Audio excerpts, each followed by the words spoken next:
कैसे मार सकते हो? महादेव के बच्चों को कैसे मार सकते हो? नसबंदी है एक उपचार, बंद करो ये अत्याचार।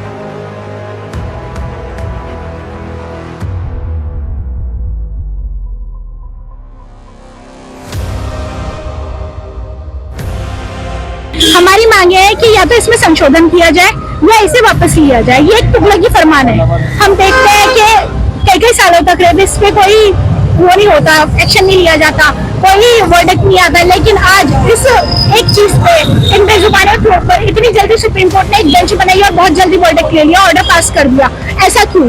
बाकियों को तो न्याय मिलता नहीं है, लेकिन आज कुत्तों को लेकर इतनी चीजें हो रही हैं। बाकी फेलियर्स नहीं दिखाई दे रहे हमारी सुप्रीम कोर्ट को। आवारा कुत्तों के आतंक पर सुप्रीम कोर्ट सख्त, दिल्ली एनसीआर में हटाने के आदेश, बनेंगे डॉग शेल्टर।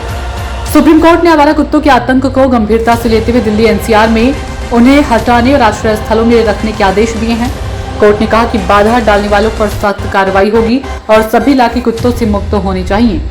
पशु प्रेमियों पर सवाल उठाते हुए कोर्ट ने सरकार से आश्रय स्थलों की मांगी रिपोर्ट। सुप्रीम कोर्ट ने आवारा कुत्तों के आतंक को गंभीरता से लेते हुए सख्त आदेश दिए हैं। कोर्ट ने दिल्ली एनसीआर में अथॉरिटीज को आवारा कुत्तों को हटाने और उन्हें डॉग शेल्टर में रखने के आदेश दिए। कोर्ट ने कहा कि अगर कोई व्यक्ति या संगठन इस काम में बाधा पैदा करता है तो उसके खिलाफ सख्त कार्रवाई होगी। शीर्ष अदालत ने कहा कि सभी इलाकों को आवारा कुत्तों से मुक्त किया जाना चाहिए और इसमें कोई समझौता नहीं होना चाहिए।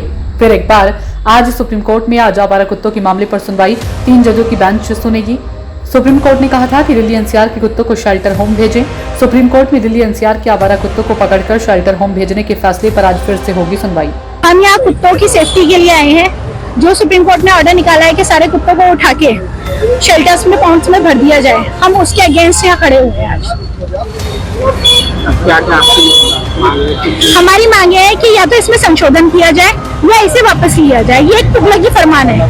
हम देखते हैं कि कई सालों तक रेपिस्ट पे कोई वो नहीं होता, एक्शन नहीं लिया जाता, कोई वर्डिक्ट नहीं आता, लेकिन आज इस एक चीज पे इन बेजुबानों के ऊपर इतनी जल्दी सुप्रीम कोर्ट ने एक बेंच बनाई और बहुत जल्दी वर्डिक्ट ले लिया, ऑर्डर पास कर दिया।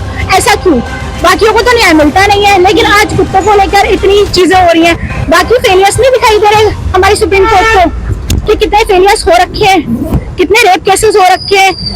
आज के टाइम में अभी सवाल खास में आप देखेंगे 3 बच्चों का मर्डर्स हुआ, उस पर अभी तक क्या एक्शन हुआ? कुत्तों के लिए तो बहुत जल्दी एक्शन लिया। हम ये नहीं कह रहे कि तालमेल मत बैठाइए, तालमेल बैठाइए, बिल्कुल बैठाइए। जो कुत्ता गलत है उसे उठाइए, शेल्टर में भेजिए, इलाज कीजिए, हम मना नहीं कर रहे। लेकिन हम ये भी नहीं चाहते कि सारे जो पूरा परिवार है उनको उसे उठा के शेल्टर्स में भर दिया जाए। ये तो नहीं हो सकता ना कि आप शेल्टर, गौशाला तो आपसे संभल नहीं रही है। गौशाला का आपने आप पीछे देखा है जो प्रकरण हुआ है, वो तो आपसे संभल नहीं रही। जो हमारी गाय माता है उसके लिए तो आप कुछ कर नहीं पा रहे। कुत्तों के लिए कहाँ से खिलाएंगे? इतना कहाँ से फंड सरकार के पास आएगा? है सरकार के फंड? नहीं है। और रोजगार नहीं है, वो चीजें तो प्रोवाइड करी नहीं जा रही। लेकिन कुत्तों के लिए आप शेल्टर्स प्रोवाइड कर देंगे, उसमें आप फंड्स फूक देंगे, हो जाएगा ऐसा? हम ये चाहते हैं शेल्टर बने, जो कुत्ता काट रहा है आप उसमें उसे भेजे, उसका रख रखाव करें, कोई दिक्कत नहीं है हमें। हम आपका साथ देंगे। आप कहेंगे एंटी रेबीज और हमारा स्टेरिलाइजेशन क्यों फेल हो रहा है? कहाँ जा रहा है उसका पैसा? वो फेल होता जा रहा है। हम खुद अपने पैसों से करवाते हैं। हम एंटी रेबीज कैंप्स के लिए हम लोग खुद लगाते हैं।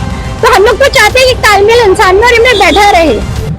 ये ना हो कि ये जो हम इको सिस्टम हमारा है ये बिगड़ जाए पूरा। कुत्ते हटेंगे, बंदर नीचे आएंगे, फिर आप बंदरों के लिए शेल्टर बनवाएंगे, उसके बाद चूहे आएंगे, बिल्ली आएंगी, किस किस के लिए शेल्टर बनवाएंगे? एक टाइम तक हम लोगों को भी भर दीजिए उन शेल्टर्स में, हम तैयार बैठे हैं। पिछली बात करें 6 से 7 महीने की बात करें तो रेबिस के जो मामले हैं बहुत ज्यादा है, जिसमें कि एक जो नेशनल खिलाड़ी है उसकी भी। हाँ, मैं बताती हूँ, रेबिस के मामले बहुत ज्यादा बढ़ रहे हैं क्योंकि हमारा नगर निगम इनसे भी फेल हो रहा है। वो लोग वैक्सीनेशन नहीं कर रहे हैं। क्यों नहीं कर रहे हैं? उनके पास आता बजट आता, कहाँ जा रहे हैं? वैक्सीनेशन क्यों नहीं हो रहा है? और जो खिलाड़ी की मौत हुई है वो उनकी अनअवेयरनेस की वजह से हुई है।